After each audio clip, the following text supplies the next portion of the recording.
every time everything is going well, I'm like skeptical because that's impossible in a business. If there is no problem, there's like no growth. That's the idea. Michael here from Modular Agency in Bangkok, doing our founder series. Very happy to have Stacie Phyo on the show with us. So Stacie, can you just tell me about yourself and some of the projects you're working on right now? My background, okay, it's an interesting story because I studied biotechnology in New York, which is completely different from what I'm doing now. So yeah, before 2019, I was in New York, did my bachelor for biotech. I was so set on like going into research field. I already had a research paper published in my bachelor as well. But then I came back for a gap year, and then lockdown happened, so I was there for a while, and that's where I'm like, I'm free, I should start doing something. And then that's where I started working on this project. And once it was settled, then I felt disconnected to go back because I saw that during COVID period, a lot of people got laid off from their job. And then I heard firsthand from my the tutors, the university students, that they're the one financially supporting their parents during that time. And that moved me to like decide to continue this path and then not go back to the research. Interesting. It's not enough for you to just come home and binge on Netflix, huh? You have to like start a company.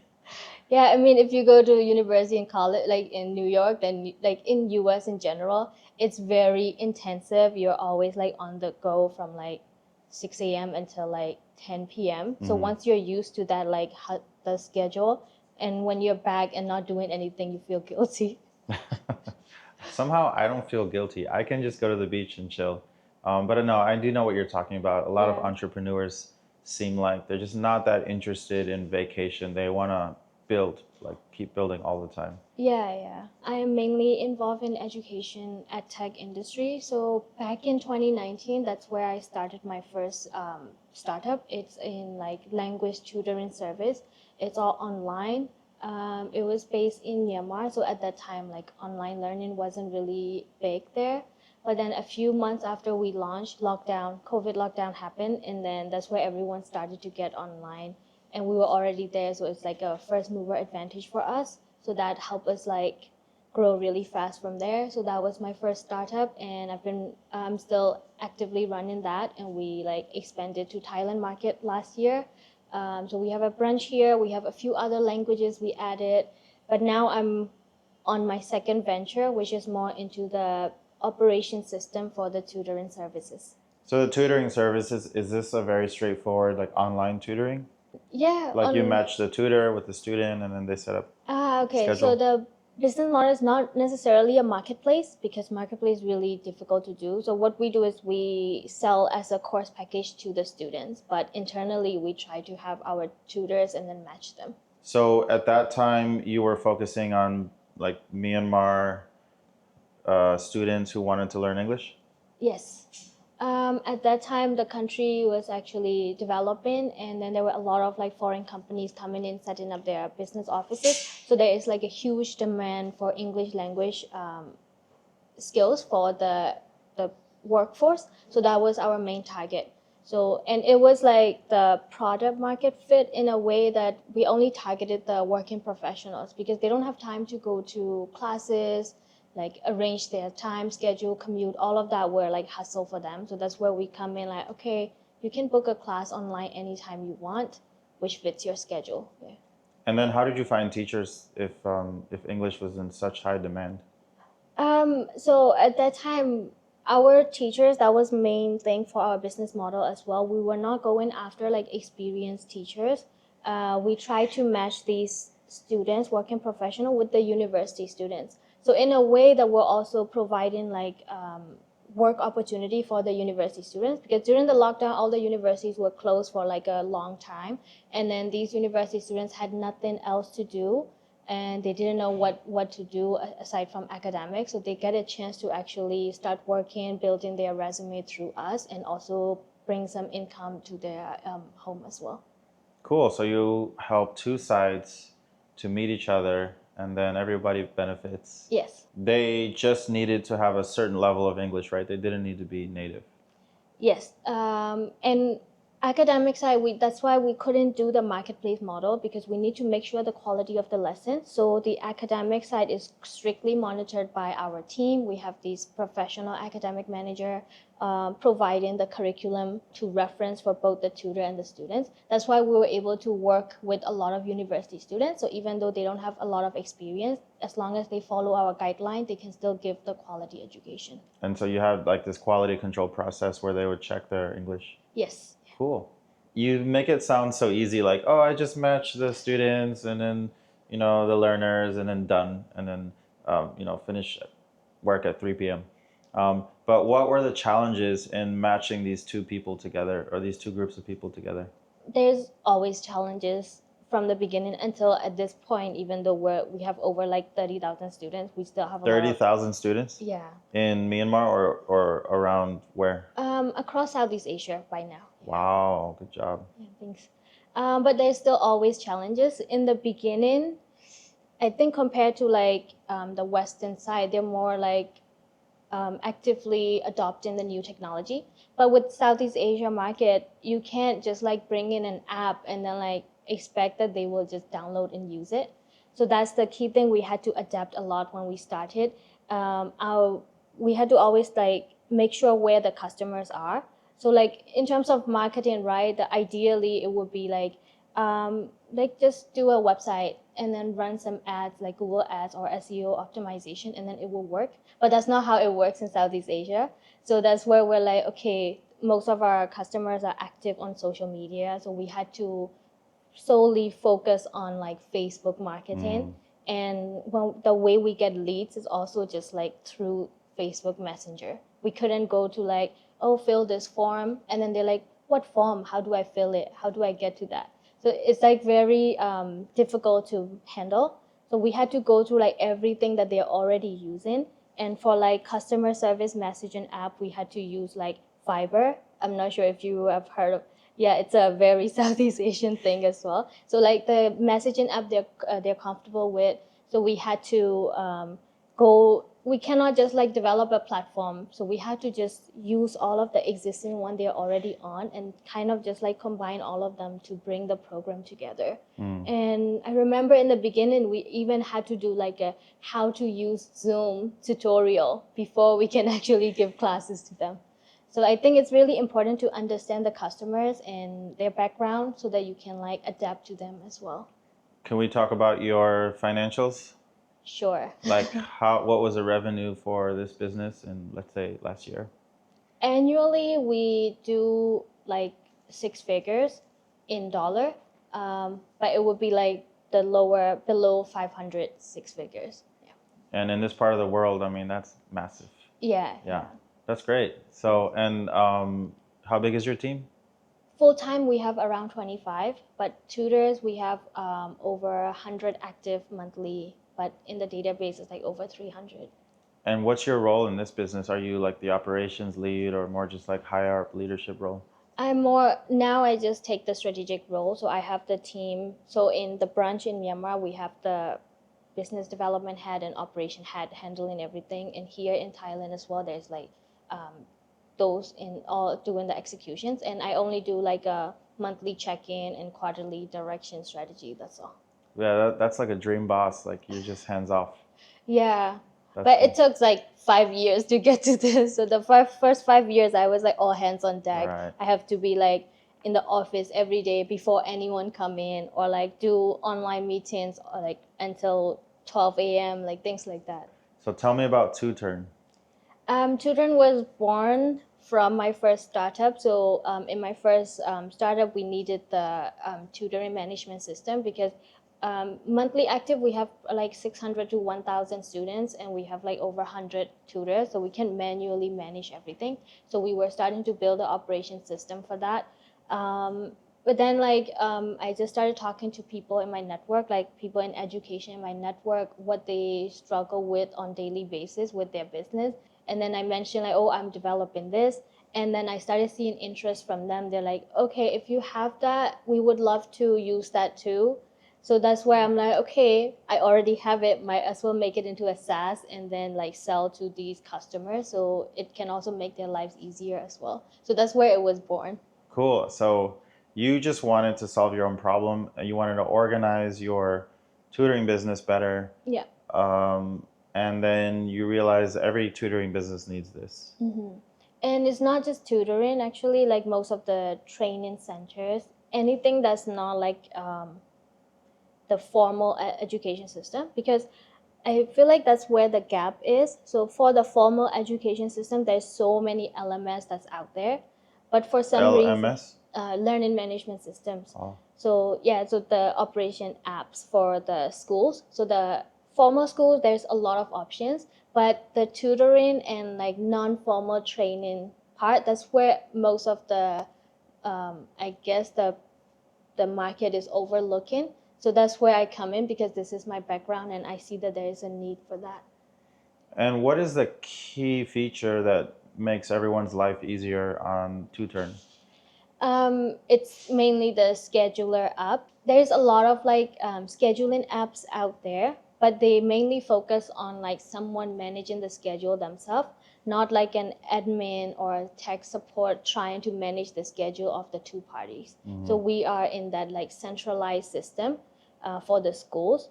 So let's say like Calendly, Cal.com, they focus on the service providers handling their own schedule. But what we focus on is both the service provider and the customer don't need to do that. We do it from the middle. And how are you doing this before you had the software? Oh, back in 2019, everything for us was manual, which means that we were on Google Calendar, all the spreadsheets, like, and yeah, we were managing like at that time about like 20, 30 tutors. So it doesn't seem a lot, but still there was a lot of like errors with the scheduling and errors with the communication. Yeah. Yeah, you can build a six-figure business with Google Calendar and spreadsheets. Yeah. But I think if you want to go into the millions, you have to start having systems, Yeah. softwares, automations. Why are you focusing on Tutearn now?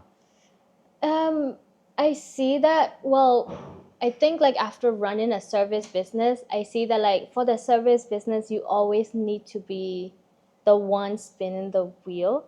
And once I get into my 30s, I don't want to do that anymore. So this is why now I'm like preparing. So the tutoring would be more like I don't have to always be on hands-on with it. So only in the beginning stage. But once it gets to scaling, then it's all just about like playing around with the numbers, like to get more leads, like what is the CAC, how much I need to put in. So I want to bring Tutearn to that level. So in the future, I don't have to always be involved in the operation. And where are you at with the revenue for Tutearn now? Tutearn revenue is still in the 5 figures, but in USD as well, but we're trying to grow. So we're still in the beta launch right now. Oh, okay. It's still Yeah. kind of like a baby. Yeah. What are the biggest challenges you're facing now as both running a tutoring business and then this software? I think at this point it's not really about like early stage challenges are now like, okay, I'm used to it. I mean, there is still problems, but I can like solve it easily. But now the challenge is like, how do I scale it, and how do I make sure they both continue with the vision that I had without me being involved in it. And yeah, a lot of mentorship that I need at this point, because in the early stage, like when you're doing something, you just learn basically mainly from what you're doing. But once you get to this stage and everything is working well, and you can really see the problem from the if you're looking really closely. So you need someone from like bird's eye view looking in and seeing like, okay, this might become a problem. So that's the part that I find it challenging. Right now, every time everything is going well, I'm like skeptical, because that's impossible in a business. If there is no problem, there's like no growth. That's the idea. If there's no problem, there's no growth. Let me internalize that for a second. Yeah. So that actually makes perfect sense.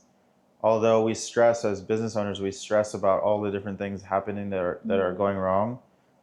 But then if there were no problems, then there's also no chance to solve them and then find a better way of doing something Yeah. or a better way of getting revenue from different places, right? Yeah. I mean, like, it just becomes kind of like a stable growth. But if you want to go from like 2x to 10x, then there need to be a really big problem happening. And if you solve that, that's where it happens. Do you feel like Tutearn is your 10x way to go from 2x to 10x because it's a scalable model? Yeah, that's the idea. That's why I decided to put more time and focus into that.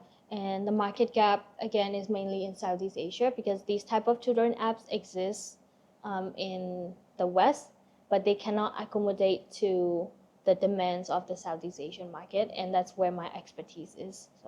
So like we got here just a few days ago to Bangkok from Taipei, and I've been interviewing so many founders like you, and then I'm starting to see this theme of softwares that people build to solve specific problems Yeah.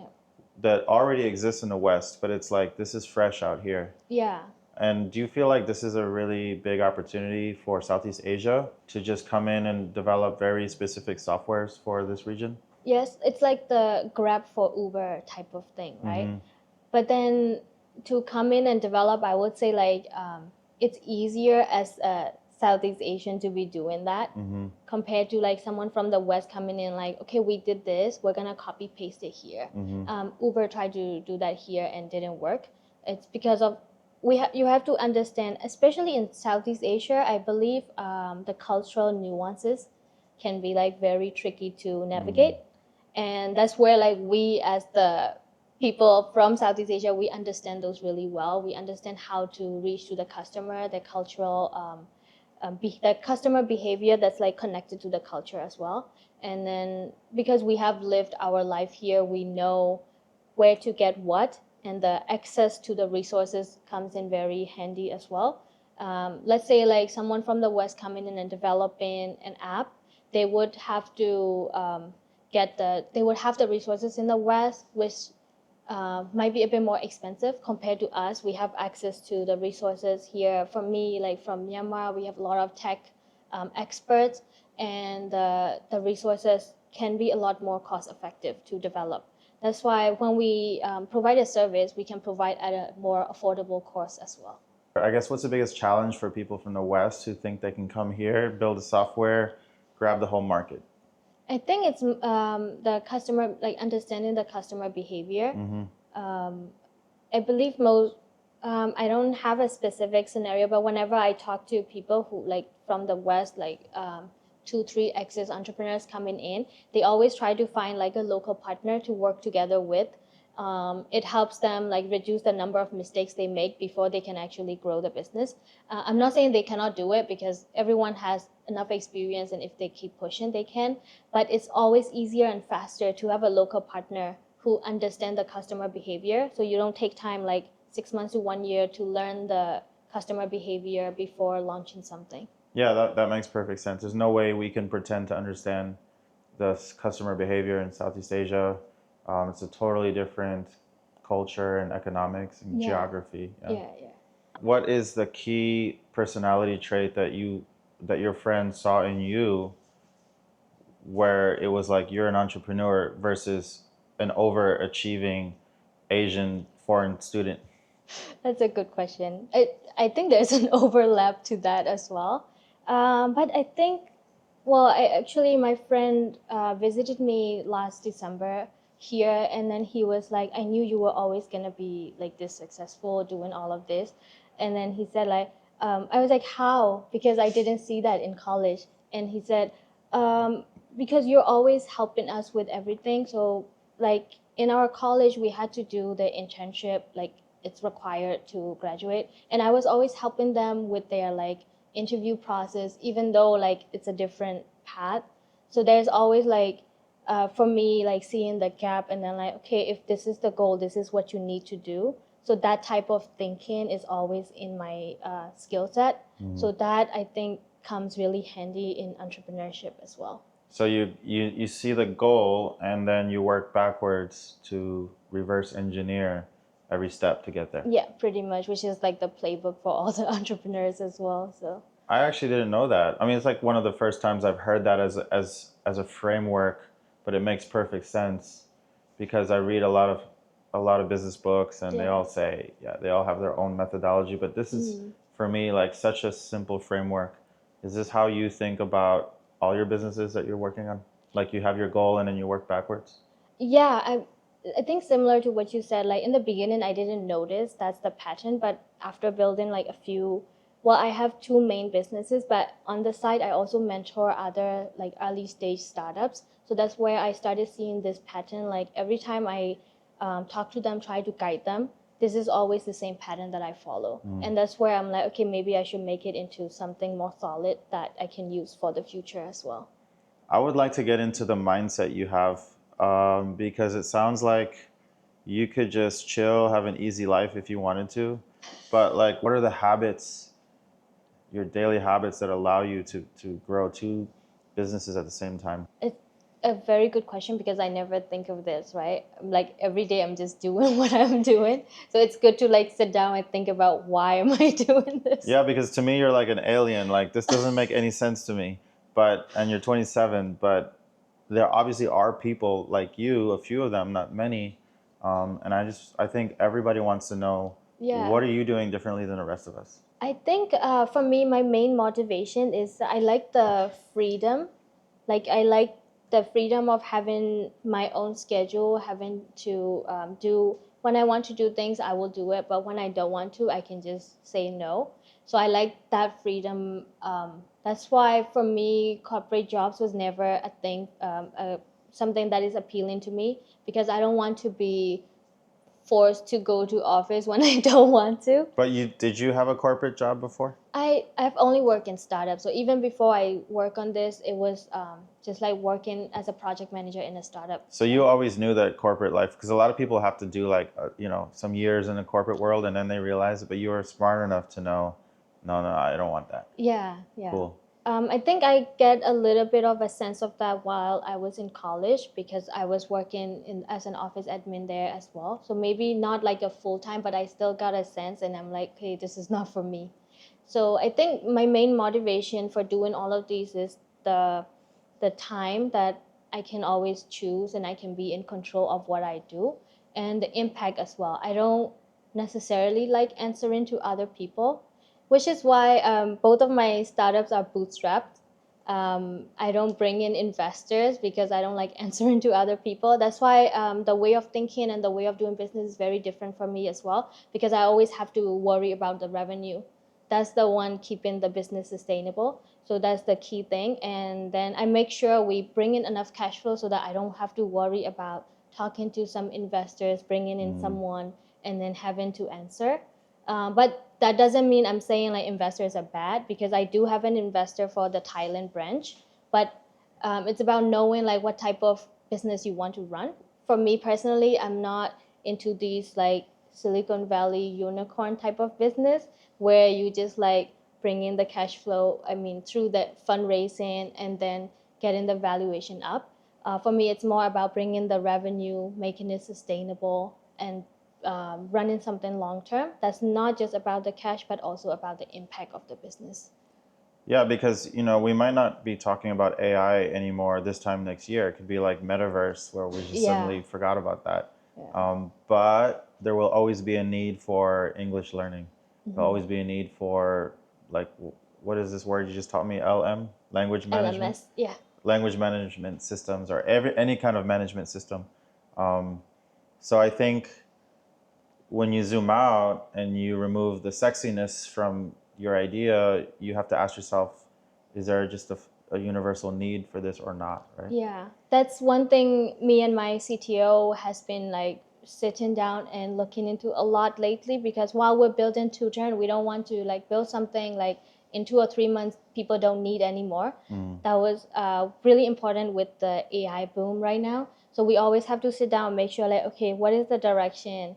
Like, do you think we will still need this app once, like, can AI take over this? And then we see that the system itself there's very low probability of AI taking over. AI can be an assistant that we can integrate later on in our platform, but the basic database the solution architect that cannot be replaced. Mm-hmm. Now I heard that you're looking for a mentor, but you're also a mentor to other people. What are you doing in that regard?